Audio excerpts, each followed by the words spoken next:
The Horn of Africa is compelled to think carefully about this direction. The pace of geopolitical change has accelerated significantly.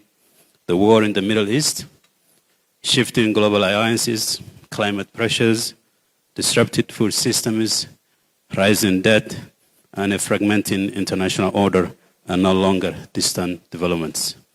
They are actively shaping our economies, politics, and daily lives. Discussions about the Horn are too narrowly framed through crisis management, focusing only on insecurity, humanitarian distress, and instability. While these challenges are real, this framework fails to understand the region's deeper structural reality and historical significance. Long before the modern state system, our peoples were deeply interconnected through trade, pastoral systems, and maritime commerce, stretching from the Red Sea, the Gulf of Aden, and the Indian Ocean into the African interior. The cross-border movement of livestock, merchants, and communities are long-standing features of our economic life. Therefore, regional integration should not be treated as an imported institutional model. Integration already exists socially and economically. What remains weak is the political and institutional infrastructure to support it. Our economies remain fragmented despite their natural complementarity. Our core economies, infrastructure is poorly connected, borders restrict rather than facilitate, and regional trade functions heavily through informal systems. In many of our border regions, people cooperate more effectively than governments do.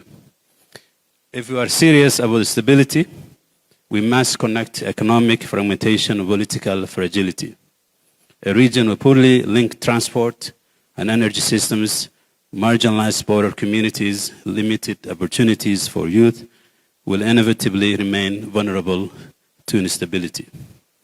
Integration is ultimately about whether societies see their futures as linked rather than competing. Regions become stable when populations develop a shared material interest in peace. I see Horn of Africa as one of the most strategically positioned regions in the world, located at the intersection of Africa, the Middle East, and the Indian Ocean. We possess enormous agricultural potential, a young population, expanding markets, blue economy opportunities, and growing digital connectivity. However, these opportunities are not yet organized into a coherent regional development vision. We do not have the luxury of postponing this conversation. As supply chains shift, logistic competitions intensifies, and climate adaptation shapes global investment, economically isolated countries will face increasing difficulties. No country in the Horn of Africa can sustainably manage these transformations alone. Our future stability depends on building practical regional cooperation grounded in economic reality. This requires serious policy coordination in three key areas. Number one, reduce commercial fragmentation. We must streamline cumbersome border procedures and synchronize support systems to ease trade between neighboring economies. Number two, we have to reimagine borderlands. Instead of approaching border regions solely through a security lens, we must develop them via infrastructure and flexible trade arrangements into engines of growth. Number three, coordinate infrastructure planning. Ports, transport corridors, digital networks, and energy grids must be designed for regional complementarity rather than narrow national agenda.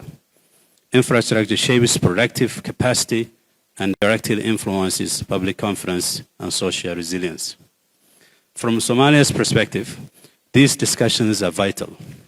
Our ports, markets, and coastline naturally link us to the wider Horn of Africa.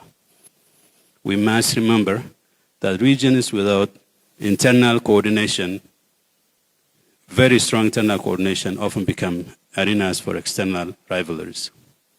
The Horn of Africa must engage the world from a position of strategic coherence and self-confidence to shape our trajectory. Since we have academics here, intellectual leadership is critical to this process. Policymaking cannot rely on external analysis. Our universities and think tanks must produce regional scholarships grounded in lived realities, from climate adaptation to regional connectivity to informal trade. Sustainable integration begins as an intellectual exercise first, before it becomes institutional. For these reasons, I welcome the proposal to institutionalize the Jigjiga Forum and make it annual. Jigjiga is the ideal intersection for dialogue on cross-border mobility, trade, and regional interdependency.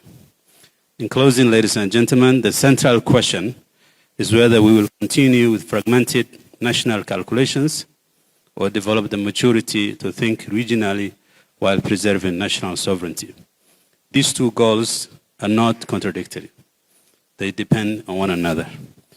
A more connected Horn of Africa region will strengthen its states, expand markets, reduce vulnerabilities, and ensure the region is known not for its crisis, but for its possibilities.